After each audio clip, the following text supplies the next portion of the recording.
নমস্কার বন্ধুরা, শুভ সকাল। আমি সুকন্যা। আমি আমার আরও একটি নতুন ব্লগে আপনাদের স্বাগত জানাই। আজ শুক্রবার, সকাল এখন 9টা। এখন থেকে আমি আমার ব্লগটা শুরু করছি। আপনারা দেখতে থাকুন, আশা করি আপনাদের ভালো লাগবে।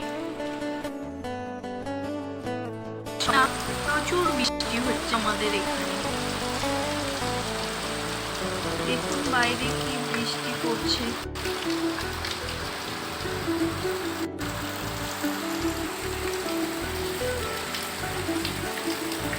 আজ ছিল বৃষ্টি ভেজা একটা সকাল। দিনের শুরুটা খুব সুন্দরভাবে শুরু হয়েছিল। সারাটা দিন বেশ ভালোই কাটছিল, কিন্তু দুপুরের পর সানার একটু শরীর খারাপ হওয়ার কারণে মাকে প্রণাম জানিয়ে শ্বশুরবাড়ি থেকে বাপির বাড়ি ফিরে আসতে হয়েছিল।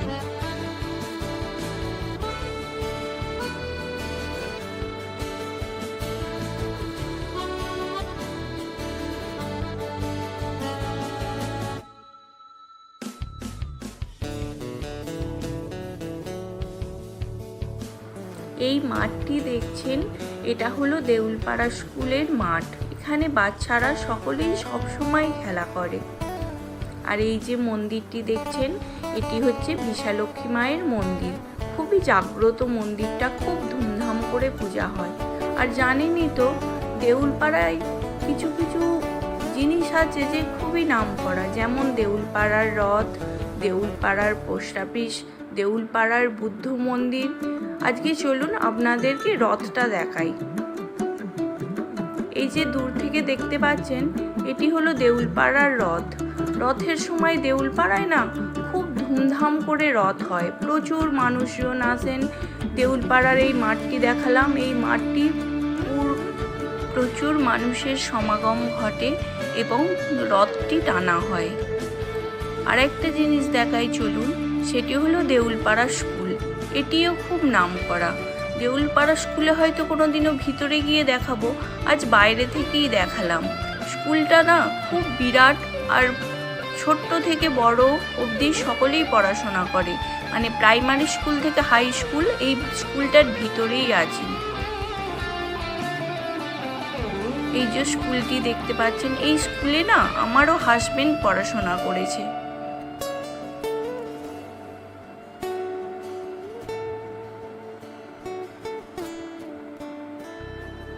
দেউলপাড়া থেকে বাড়ি ফিরছি। ফেরার পথে আমার এটিএমে একটু কাজ ছিল।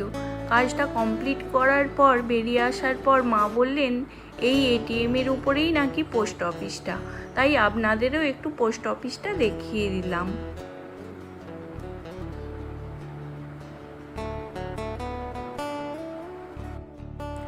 জানেন তো, দেউলপাড়া আসতে গেলে দামোদর নদীর ব্রিজ ক্রস করে তবে দেউলপাড়া আসতে হয়। চলুন আপনাদের দামোদর নদীটাও আজ একটু দেখিয়ে দিই। এই যে নদীটি দেখতে পাচ্ছেন, এটি হলো দামোদর নদী। এই বর্ষার টাইমে নদীতে প্রচুর জল থাকে এবং কোনো কোনো সময় মানুষের খুব ক্ষতিও হয়। এইটি দামোদর নদীর ব্রিজ এবং দামোদর নদী।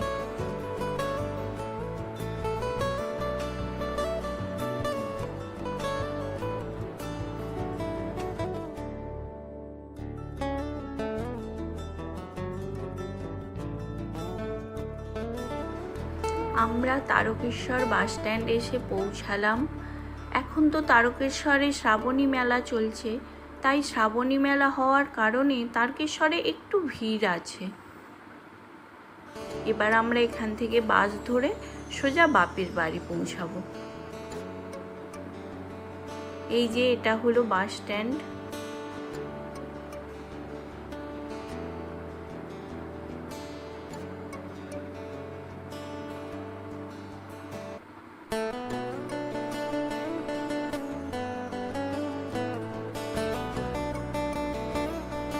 এই যে ঝালমুড়ি কাকুটা দেখছেন, এই ঝালমুড়ি কাকুটার কাছে না ঝালমুড়িটা খুবই টেস্টি হয়।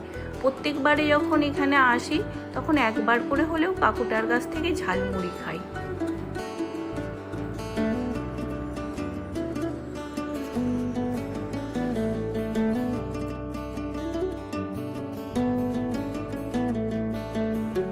আমি শ্বশুর বাড়ি থেকে বাপের বাড়ি এসে পৌঁছে গেলাম। এসে দেখি মা আটা মাখছে রুটি করবে বলে। আগের দিন তো ভালো করে মায়ের সাথে পরিচয়ই করানো হলো না। চলুন আমার মাকে দেখাই। এই যে ইনি হলেন আমার মা। মা রুটি করছে।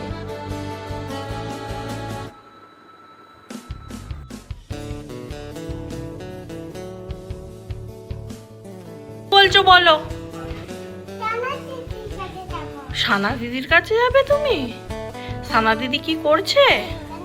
তোমাকে তো আমি নিতেই এসেছি।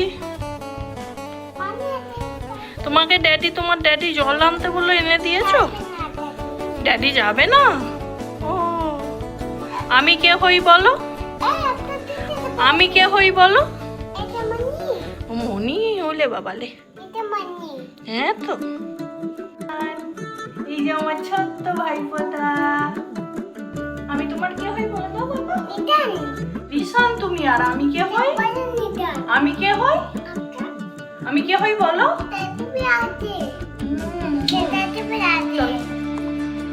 সানায়া যখন দেউলপাড়ায় ছিল ওর নাকি শরীর খারাপ লাগছিল। আর এসে দেখুন মামার বাড়িতে এসেই ব্যাস ভাই বোনে শুরু হয়ে গেছে খেলা, দুষ্টুমি, লাফালাফি।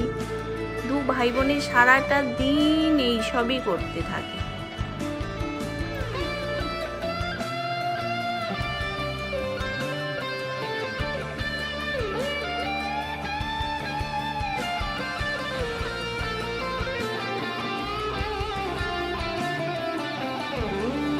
আজ তবে ব্লগটা এই পর্যন্তই থাক। আমার ব্লগ যদি আপনাদের ভালো লাগে একটি লাইক, কমেন্ট, শেয়ার করে দেবেন আর পেজটি ফলো করে দেবেন। প্লিজ একটি লাইক এবং ফলো করে দিন।